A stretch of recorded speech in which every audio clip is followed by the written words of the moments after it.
So today we're going to talk about the 60-day exit roadmap and the exact methodology that I call the stealth exit protocol that gets you from your Big Four consulting job into a senior industry role in the next 60 days.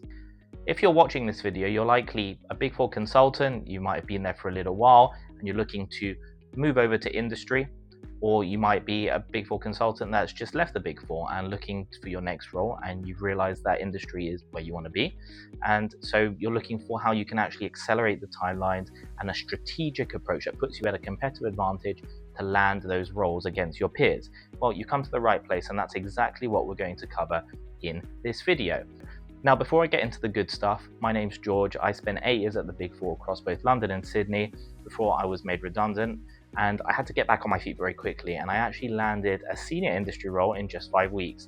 And now I'm sharing the stealth exit protocol that got me from A to B, and where you can do the same to land that dream role of yours in industry in the next 60 days. So there are actually 3 aspects to the stealth exit protocol. Number 1 being the translation layer behind it. Number 2, bypassing HR and actually landing those interviews in record time. And number 3, interviewing like a pro and being hyper specific to get you out of your Big Four job and into that industry role in the next 60 days. So let's start with number 1, which is the translation layer.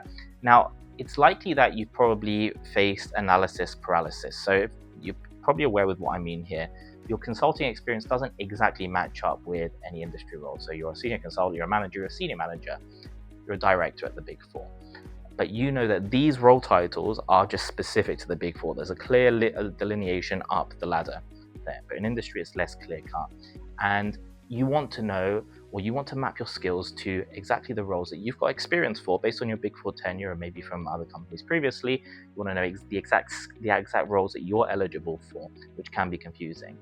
So what we want to do is you want to highlight all the hard skills and the soft skills that you've got to date from your roles, from your current role, and you want to look at maybe 2 or 3 roles in industry. Don't overwhelm yourself, that you think that you've got the best chance of landing, whether that's a senior BA role, whether that's a senior PM role, whether that's a change management role, or whether that's a transformation lead role as an example, or even a commercial analyst. It could be any of these things. I want you to look at your skills very closely, make a list of the top 10 or 15, and understand which roles in industry align best with the skills that you possess. So that's number 1.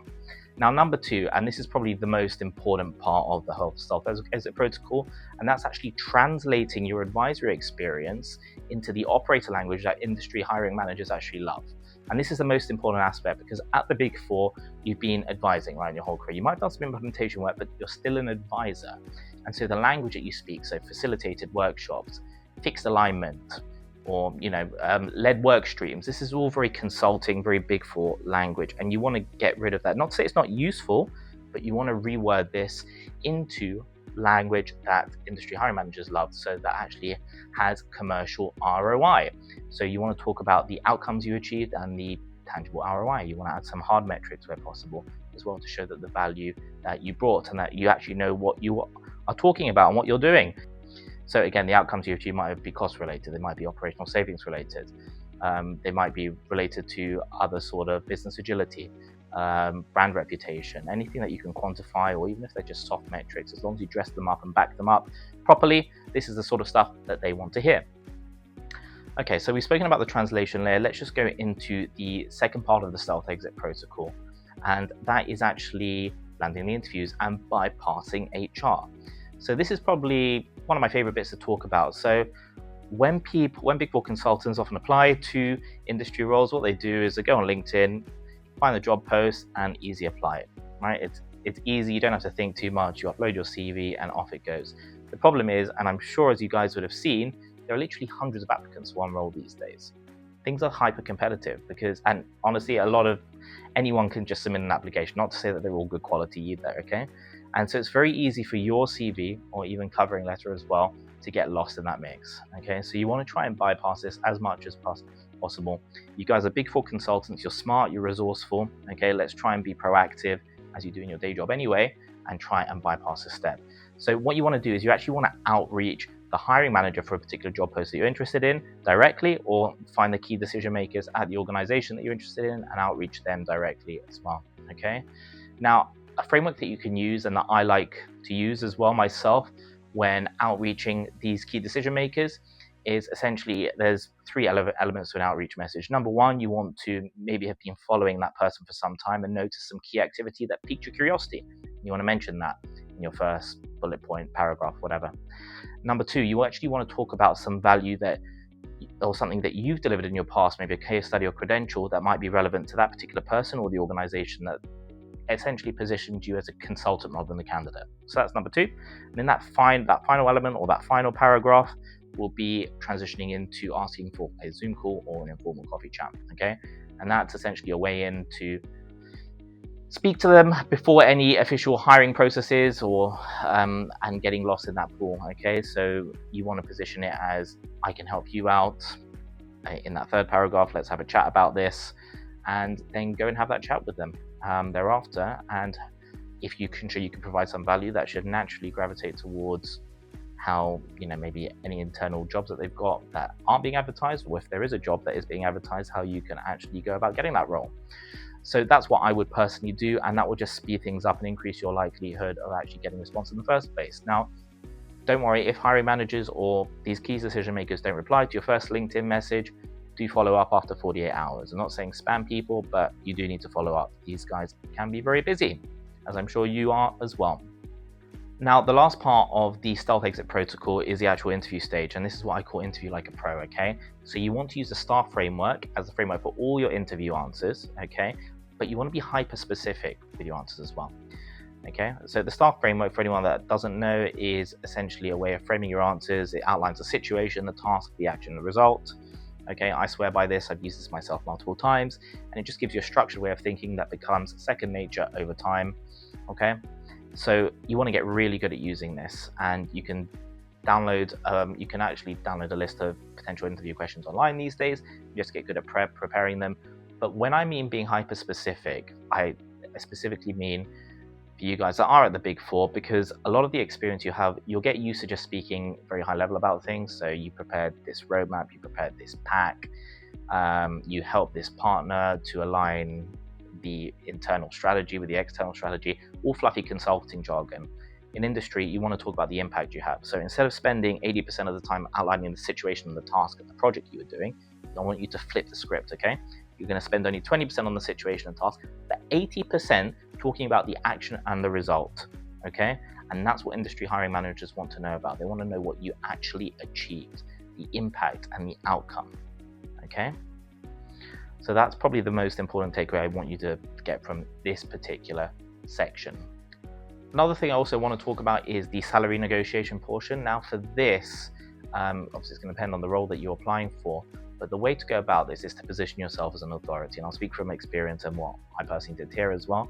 You work at the Big Four, you're smart, okay? You want to leverage that experience. Even though you're obviously translating your value into industry talk, you have a lot of experience. You've worked on a whole host of projects across industries with very senior stakeholders, often very early on in your career as well.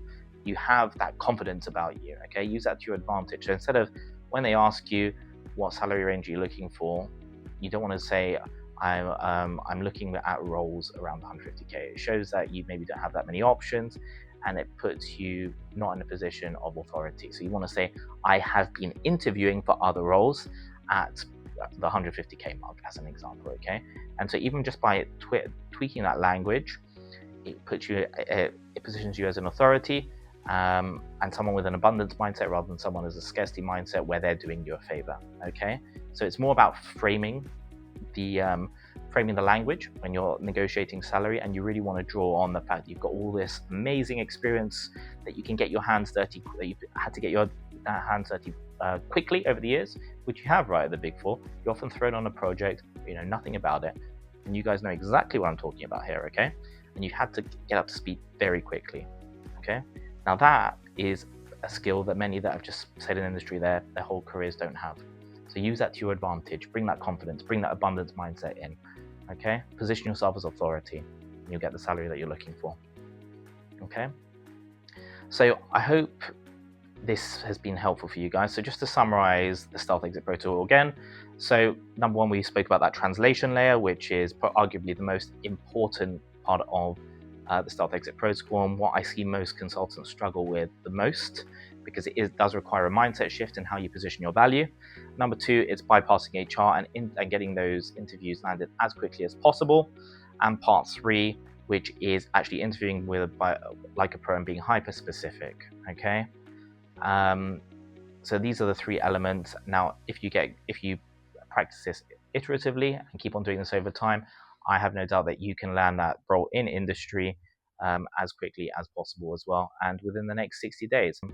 Now, if you want a more personalized roadmap to your particular situation and understanding how your particular skill set can translate to industry roles, and also trying to translate that value into the commercial ROI that industry recruiters speak, you can book a free career positioning strategy call. The link's in my YouTube bio, and we'll outline a roadmap to get you hired in the next 60 days. I've also created a free PDF roadmap as well that you can download from my website. So again, links in my YouTube bio. The website is georgeoptimize.com, so nice and easy to remember. And it's essentially a 6 or 7 page PDF that outlines the stealth exit protocol, how I got hired, and how you can land your dream role in industry as well. So I hope you guys found today's video useful, and it's given you a bit of inspiration to go out there, land that dream role, and live that life that you've been wanting to for quite some time. And thanks for watching, and I'll see you in the next one.